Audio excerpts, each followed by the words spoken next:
put him in charge of the country. We love elections on this show, and so to get under the bonnet of this campaign, I was delighted to be joined by Ahron Shapiro, who is a senior policy analyst at the Australia, Israel and Jewish Affairs Council. As Ahron observes the Sabbath, I recorded this interview with him yesterday, and I began by asking him, why has the Prime Minister, Benjamin Netanyahu, called this surprise early election?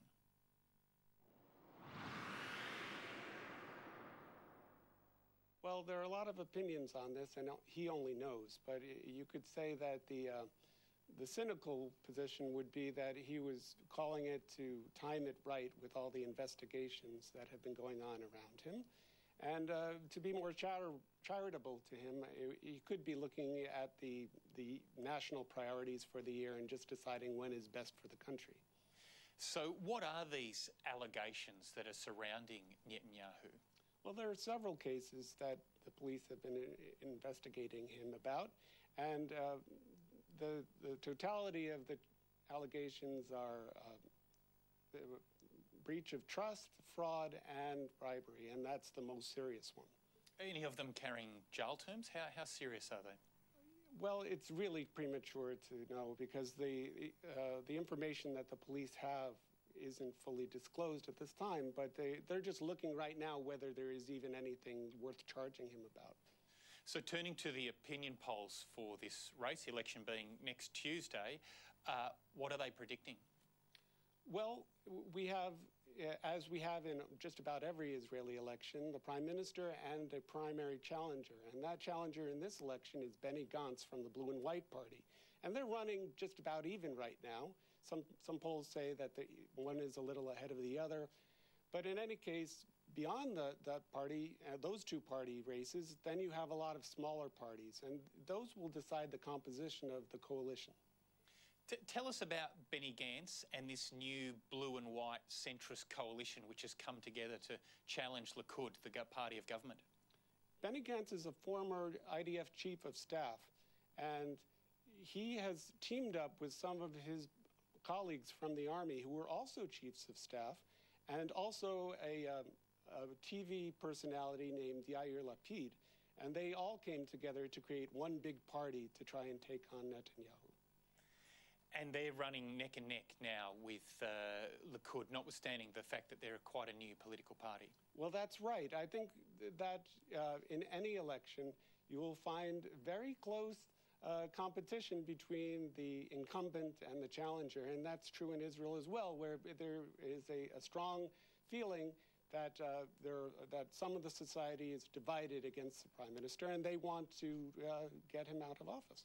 And there's been some suggestions that Gantz, or the Blue and White Party, and Likud could form some sort of coalition or arrangement to form government. Is that a realistic prospect? There's a small chance, as there always is in these coalition talks, that it may end up that the biggest parties will actually decide they're best together. It's not clear that that would happen here. Both sides have said they don't want that, and I think it's a remote possibility at this time. And Israel has a Labor Party, like Australia and a few other countries. Labor has held office in Israel before. How are they faring nowadays? You know, if you had asked me the question a week ago, I'd say worse. They're running a very strong campaign at the end of this campaign season. They're really presenting themselves as the alternative to Netanyahu. They've absolutely ruled out any joining of Netanyahu in a coalition, and I think that's helping them get back some of the votes they had in the last election, and they're drawing that from various places. So Israelis play their politics rough and tough, and the election ads that go on in their campaigns pull no punches. We've got a couple of examples we want to show you this evening, and then get Ahron's opinion. This is an ad being run by the Blue and White Party. Take a look. ביבי מדבר על שמאל חלש, כאילו אנחנו גם שמאל וגם חלשים. אני גם מכיר את ביבי, איש נבון, חכם, לדעתי הוא שכח שהוא משרת את המדינה. אני רוצה להגיד לביבי, זה בסדר, אתה בוגר של MIT, אנחנו בוגרי המזרח תיכון, מומחים בסמטאות של עזה ובקסבאות של חברון ובעבדיות בלבנון. אנחנו מערכת הביטחון. בדקתי קצת מה שמאל, מה ימין. בינתיים החבורה הזאת לא החזירה אף גרגיר אדמה של מדינת ישראל. ביבי החזיר, ביבי הצביע בעד ההתנתקות. ביבי הפסיק את הבנייה בגושים. לא אנחנו. במשמרת שלי יצא להשמיד כור, השמדנו את הכור ושתקנו. מי הלך וצייץ? ביבי. סיכן את כל המבצע. ביבי לא ילמד אותנו ביטחון, ביבי לא ילמד אותנו אהבת הארץ. יש גבול לשקרים. Ahron, who were those gentlemen sitting around that coffee table plotting, or not plotting, talking about the election and Bibi's reputation? Well, there are all those generals I just mentioned. So they, the Likud has been saying that these generals are, the campaign is that they're weak and gullible. And these generals are all appearing together in these videos and saying, what are you talking about? We're the generals who have been guarding the country, and we know better than anyone how to take care of Israel's security. So they like to present a united front because it shows a stronger image. And sort of sending up Netanyahu for tweeting during a military situation? Yes, well, again, they find it very frustrating that more people don't agree with them that Netanyahu's time has come to move on and that they are a viable alternative. Prime Minister Netanyahu has been leading Israel for 13 years now. Here's an ad that, again, by the Blue and White Party, very much playing on the it's time factor. ביבי, 13 שנים אתה בשלטון ומערכת הבריאות קורסת. 13 שנים ויוקר המחיה רק עולה ועולה. 13 שנים ועוד לא מצאת פתרון לעזה? כמה שנים אתה עוד צריך? חלאס ביבי, מה שלא עשית ב-13 שנים, אתה כבר לא תעשה. הגיע הזמן לסדר עדיפויות חדש. Benny Gantz there, attacking Netanyahu over 13 years in office. What did you make of that? Well, again, I think it's resonating. Obviously, they've put some thought into this. And a lot of people who even like Netanyahu are getting the feeling that somebody shouldn't be in office for such a very long time. And there is a good argument for that. So I think in that particular video, they're trying to appeal to some people who may feel that the Prime Minister has done a good job, but maybe it's time for him to move on. And so they're looking for votes wherever they can get them. And our final ad this evening is from the Likud party of government, the party of government, and here is them attacking their main rival, Benny Gantz, for being paranoid.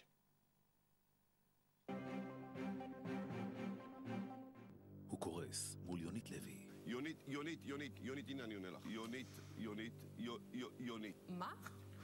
הוא מתבטא בפרנויות מסוכנות. שמעתם נכון, גנץ מדמיין שנתניהו רוצה להרוג אותו. ולא רק זה, הוא עושה שהרוסים פרצו לו לטלפון על מנת להפיל אותו. אפשרות שנייה, שהיא מתאימה לביבי, זה שהוא מפעיל את הרוסים בשביל להתערב בבחירות. הוא לא עומד בלחץ. גנץ, זה גדול עליו. לפיד וגנץ, שמאל. Is that an effective ad in Israel? Well, the Likud does make a lot of negative ads to it because they're usually the ones dealing with the challenger in these recent years. So they try to cut down the competition. And so they're trying to see how many people will believe that these generals are not ready to take responsibility for the country. And whether the people buy into these ads or not, I'm not sure. And I guess we'll find out on Election Day. Mm-hmm. So next Tuesday is polling day. It's a public holiday, as I understand, in Israel. What happens on the day and how long before we know the result? Well, it's really nice because I lived in Israel for 10 years myself, and it's a celebration of democracy in a region where there's very little democracy. Everybody shows up at their various polling places, and they go into behind a booth and they pick these paper slips, put them in an envelope, and seal the envelope and put it in a box. And at the end of the day, those boxes are all counted around the country, and they get a very conclusive decision. And it's a very good. It's a time-tested election process, and it's also very reliable. And when do you think we'll know the results of the poll? Well, here's the interesting thing, that Israel has what's called an electoral threshold, which means that the people, if they don't get, in these parties, if they don't get enough votes, they're disqualified from the Knesset. So they need to earn 4 seats out of 120 to get in. So they have to work out if these parties, the smaller parties, got in, and if they didn't get in, it could affect coalition talks. It could affect whether the right wing wins or the left wing wins. And that could go on for days, weeks, months? Well, certainly the coalition building process could take weeks. And it's not clear whether Netanyahu will be prime minister the day after the election or even the week after, because the president of the country has to approach one of the 2 people, the prime minister or the main challenger, and say, can you form a government?